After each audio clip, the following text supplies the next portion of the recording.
BA third year political science second paper international relation के students, unit 4th में आज का हमारा टॉपिक है भारत की परमाणु नीति, जिसे हम 1968 के बाद से देखेंगे। भारत की विदेश नीति के अंतर्गत परमाणु नीति एक महत्वपूर्ण नीति के अंतर्गत आती है। भारत की परमाणु नीति के जो महत्वपूर्ण बिंदु हैं वो इस प्रकार हैं। एक तो ये कि एक विश्वसनीय न्यूनतम निवारक निर्माण और रखरखाव, परमाणु हथियारों का उपयोग केवल भारतीय क्षेत्र पर या कहीं और भारतीय बलों पर परमाणु हमले के प्रतिशोध में किया जाएगा।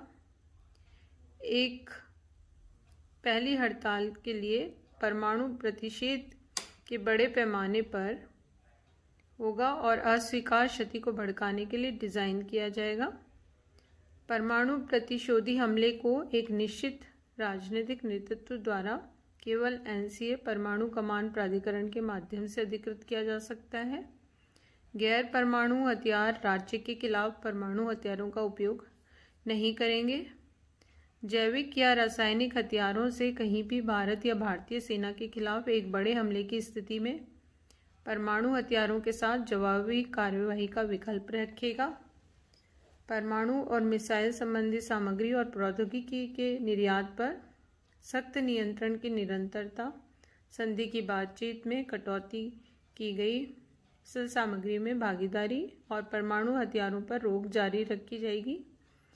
वैश्विक सत्यापन और बिना भेदभाव वाले परमाणु निशस्त्रीकरण के माध्यम से परमाणु मुक्त दुनिया के लक्ष्य के लिए निरंतर प्रतिबद्धता होगी।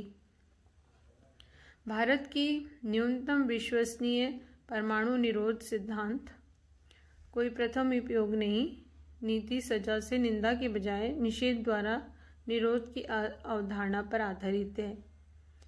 कभी भी तोड़फोड़ करनी चाहिए। भारत को बड़े पैमाने पर दंडात्मक जवाबी कार्यवाही शुरू करने से पहले एक विरोधी द्वारा परमाणु हमले के लिए भारी कीमत चुकानी होगी। परमाणु सिद्धांत को परिचालनात्मक वास्तविकता के क्रूसिबल में अंततः परीक्षण किया जाना है। पारंपरिक संघर्ष के पूरे स्पेक्ट्रम के अलावा भारत द्वारा परमाणु हथियारों का हमला उपयोग ध्वनि रणनीतिक अर्थ नहीं करता।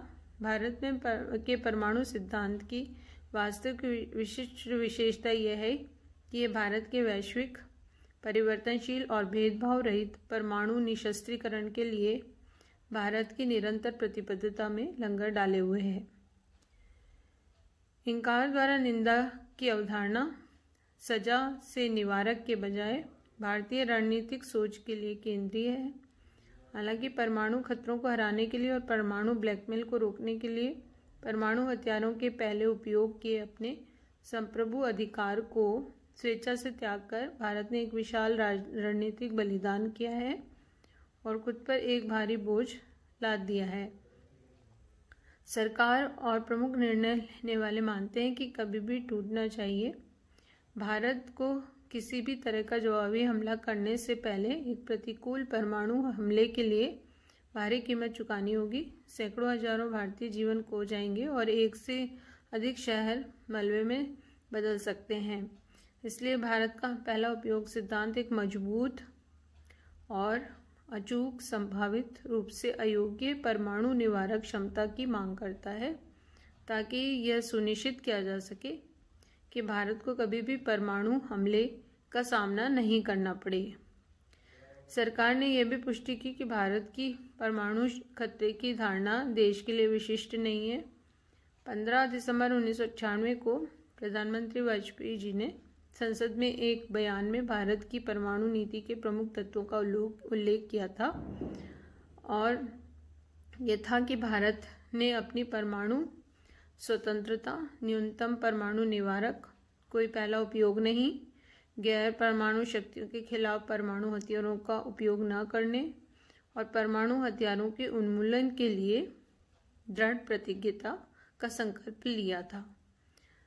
प्रधानमंत्री ने सीटीबीटी पर हस्ताक्षर करने की भारत की इच्छा को दोहराया और फिसिल मटेरियल कट ऑफ ट्रीटी यानी जिसकी शॉर्ट फॉर्म है FMCT के सफल समापन की दिशा में काम करने के लिए भारत की तत्परता को फिर से दोहराया था।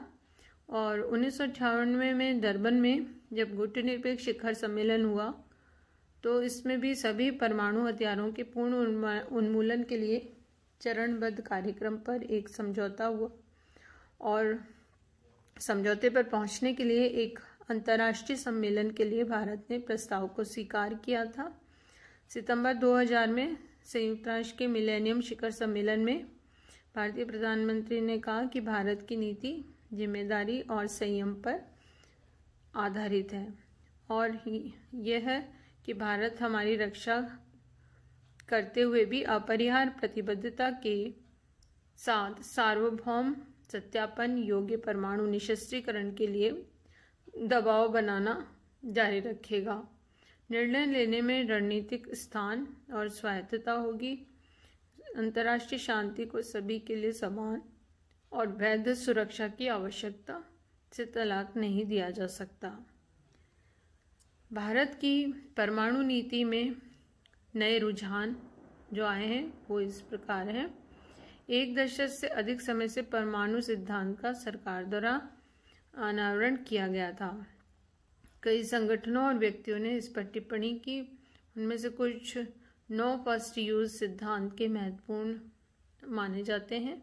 विशेषज्ञों का मानना है कि पहला उपयोग कम से कम विश्वसनीय नहीं है, क्योंकि इसके लिए दुश्मन के हमले का जवाब देने से पहले भारत को पहले परमाणु हमले की अवशोषित करना होगा। 2011 में बीजेपी नेता जसवंत सिंह ने पहले उपयोग की नीति को छोड़ने के लिए कहा था, लेकिन यूपीए सरकार ने यथास्थिति बनाए रखने का फैसला किया। पूर्व प्रधानमंत्री मनमोहन सिंह ने 2 अप्रैल 1914 को नई दिल्ली स्थित institute for defence studies and analysis में बात करते हुए कहा कि वैश्विक नो फर्स्ट यूज मापदंडों का आह्वान है। उन्होंने परमाणु हथियार रखने वाले राज्यों को जल्दी ही वैश्विक नो फर्स्ट यूज मापदंड को स्थापित करने के लिए कदम उठाने के लिए कहा। इसके बाद भारतीय जनता पार्टी ने अपने चुनावी घोषणा में भी जो बात रखी थी वो ये कि भारत के परमाणु सिद्धांत का विस्तार से अध्ययन करें, इसमें संशोधन करें और अद्यतन करें। इसे वर्तमान समय की चुनौतियों के लिए प्रासंगिक बनाए रखना जरूरी है और एक न्यूनतम प्रतिबंध बनाए रखने का उन्होंने वादा किया, जो कि बहुस्थायी वास्तविकताओं को बदलने के साथ है। परमाणु सिद्धांत की आलोचना मुख्य रूप से कुछ प्रमुख मुद्दों पर केंद्रित की गई।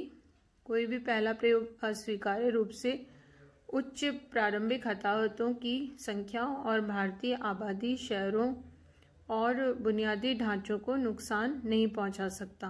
बड़े पैमाने पर प्रतिशोध विश्वसनीय नहीं है, विशेष रूप से भारतीय पर एक सामरिक परमाणु हथियार हमले के खिलाफ। विरोधी के अपने क्षेत्र पर बल, रासायनिक या जैविक हमले के लिए परमाणु जवाबी कार्यवाही अतार्किक होगी। खासकर हमला नॉन स्टेट अभिनेताओं द्वारा किया जा सकता है और ये निर्धारित करना मुश्किल होगा कि एक प्रमुख रासायनिक या जैविक हड़ताल क्या है। हाल ही में लेफ्टिनेंट जनरल BS नागल, जो सेवानिवृत्त हैं, पूर्व commander in chief strategic forces command और बाद में नेशनल सिक्योरिटी काउंसिल सचिवालय में स्ट्रेटेजिक प्लानिंग स्टाफ के प्रमुख ने NFU सिद्धांत की प्रभावकारिता पर सवाल उठाया। उनके अनुसार बिना किसी पहले उपयोग के हमारी नीति की समीक्षा करने का समय आ गया है। विकल्प अस्पष्टता या पहले उपयोग है। वह एक बदलाव की मांग करने के 6 प्रमुख कारण देते हैं कि कोई भी पहला उपयोग पहली हड़ताल में बड़े पैमाने पर विनाश की स्वीकृति का तात्पर्य नहीं है। भारतीय जनता सरकार की पहली उपयोग नीति के अनुरूप नहीं है और राष्ट्र मनोवैज्ञानिक रूप से तैयार नहीं है। यह होगा कि नैतिक रूप से गलत है। नेतृत्व को आबादी को संकट में डालने का कोई अधिकार नहीं है।